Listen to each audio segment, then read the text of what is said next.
Sono un executive coach, un partner di una società che affianca persone, aziende e organizzazioni nell'esplorazione delle loro risorse, nella liberazione delle risorse che non abbiamo la consapevolezza di avere. E mentre lo faccio continuo a liberare le mie.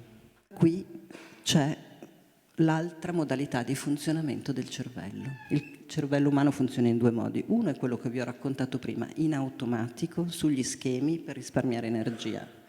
Ma non abbiamo solo questa possibilità, ne abbiamo un'altra.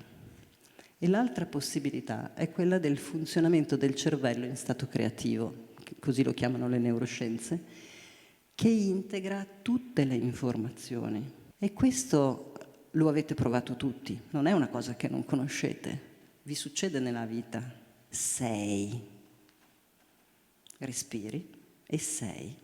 Quello stato è uno stato che noi possiamo imparare ad avere in qualsiasi momento della nostra vita. E qui hai empatia, compassione per te stesso, fiducia nell'altro, ti riconnetti alla profonda aspirazione. Chi sono? Cosa voglio io? Non cosa devo essere. Cosa voglio io? Qual è il contributo che voglio portare al mondo? Io. Non chi devo essere, secondo degli schemi.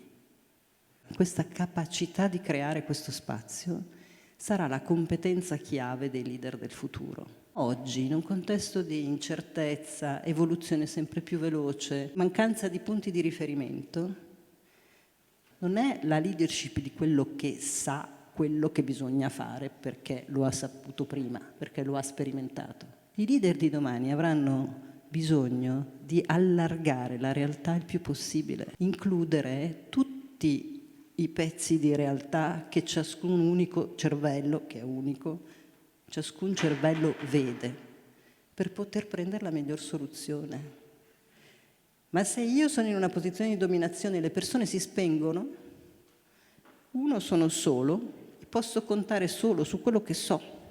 Quindi il leader di domani è quello che creerà un contesto in cui le persone restano accese e non hanno paura di esporsi, non hanno paura di sbagliare, non hanno paura di dire quello che vedono, anche se sono gli unici a vederlo, perché forse quell'unico che lo vede è quello che ci aiuterà a trovare la soluzione che gli altri non hanno visto. Ma come si fa? Uno dei primissimi strumenti che avete è imparare a osservare quello che pensate, non essere quello che pensate. Mettetelo in discussione, siate umili.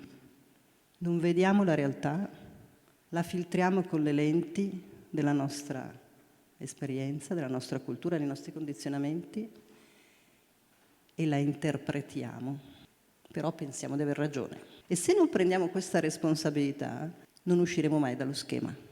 Quindi, prendete la posizione del game changer. Che cosa vuol dire?